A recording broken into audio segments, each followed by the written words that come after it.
वरद पुत्र। प्रिय दर्शकों, स्वागत है आप लोगों का YouTube प्रभाष ज्ञान दर्पण चैनल पे। इस वीडियो के द्वारा बहुत ही ज्ञानवर्धक बातें आप लोगों तक लेकर के आया हूँ।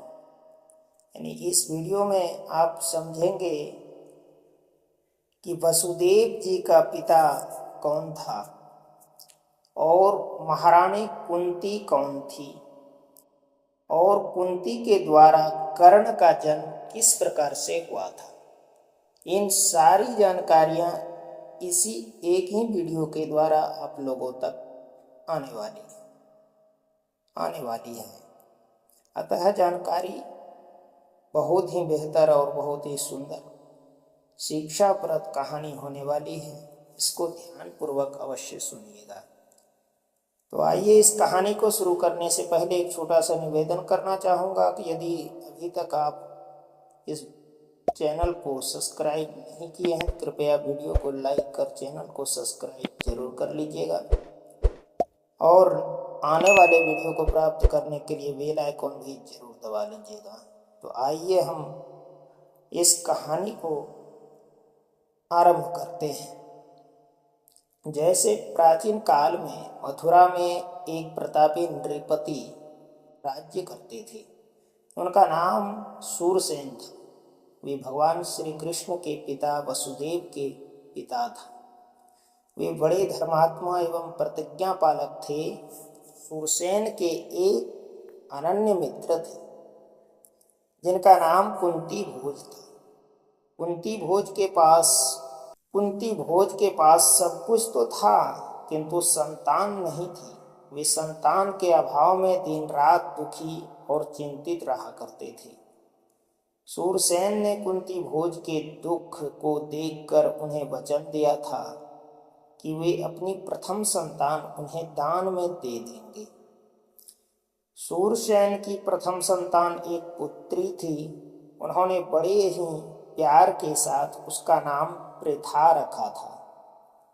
पृथा जब बड़ी हुई तो सूरसेन ने अपने वचन के अनुसार उसे कुंती भोज को सौंप दिया।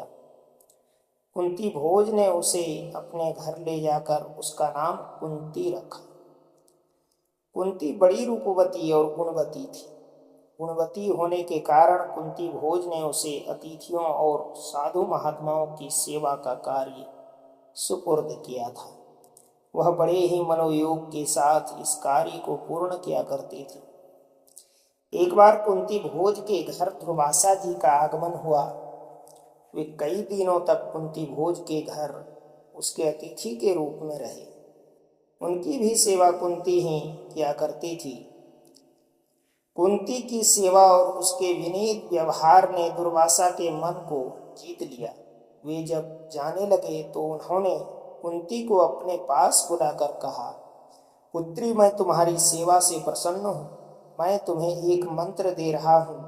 तुम इस मंत्र को पढ़कर किसी भी देवता को अपने पास बुला सकती हो और मनचाहा वरदान प्राप्त कर सकती हो।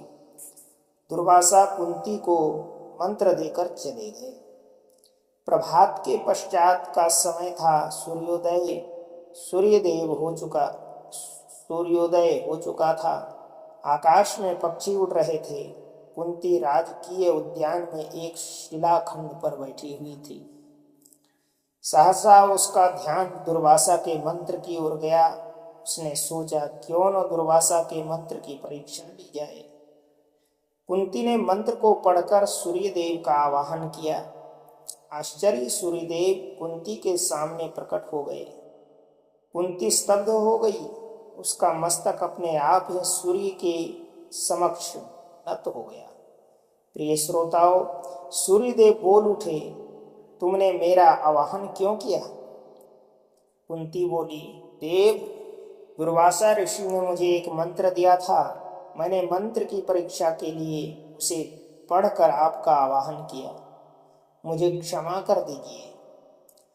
सूर्यदेव ने कुंती की ओर देखते हुए कहा, अब तो मैं प्रकट हो गया हूँ। मेरा प्रकट होना व्यर्थ नहीं जाता। मैं तुम्हारे साथ रमण करना चाहता हूँ। तुम्हें एक पुत्र देना चाहता हूँ। कुंती बोली, देव मैं कुमारी हूँ, कुमारी लड़की के साथ रमण करना पाप है। मेरे गर्भ से जब पुत्र पैदा होगा तो मैं समाज में कैसे रह सकूंगी। सूर्यदेव बोले, तुम चिंता मत करो, मेरे समागम से तुम्हारा कौमार्य नष्ट नहीं होगा। पुत्र पैदा होने पर भी तुम्हारा कौमार्य बना रहेगा। गर्भ की स्थिति में भी पता नहीं चल सकेगा कि तुम गर्भवती हो। इसी प्रकार जब सूर्यदेव ने कुंती को सांत्वना प्रदान की तो वह उनके साथ समागम के लिए उद्यत हो गई। परिणामतः सूर्यदेव ने कुंती के साथ रमण किया। कुंती गर्भवती हो गई। सूर्यदेव तो चले गए, कुंती गर्भस्थ बालक के उत्पन्न होने की प्रतीक्षा करने लगी। समय पर गर्भस्थ बालक पैदा हुआ। कुंती बालक को छिपाए तो कैसे छिपाए। उसने लोकापवाद के भय से नवजात बालक को एक संदूक में रखकर उसे गंगा में प्रवाहित कर दिया। वह संदूक हस्तिनापुर में अधिरथ नामक सारथी के हाथ लगा। उसकी पत्नी का नाम राधा था। उनके कोई संतान नहीं थी। अधिरथ संदूक में नवजात शिशु को देखकर प्रसन्न हो उठा। शिशु भी कैसा बड़ा तेजोमय, वह कानों में स्वर्ण कुंडल और छाती पर कवच धारण किए हुए था। अधिरथ ने ऐसा बालक आज तक नहीं देखा था। वह उस बालक को अपने घर में ले जाकर उसका पालन पोषण करने लगा।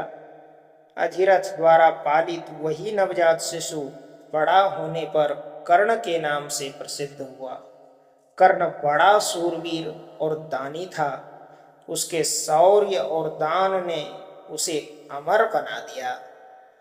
तो इस कहानी के द्वारा आप बहुत सारे महापुरुषों के और बहुत बड़े योद्धा दानवीर कर्ण का भी विश्लेषण सुने। अवश्य इस कहानी के द्वारा आपका को अच्छा निर्देश ज्ञान की वृद्धि हुई होगी। कृपया वीडियो अच्छी लगे तो वीडियो को लाइक कर चैनल को सब्सक्राइब जरूर कीजिएगा और बेल आइकन जरूर दबाइएगा।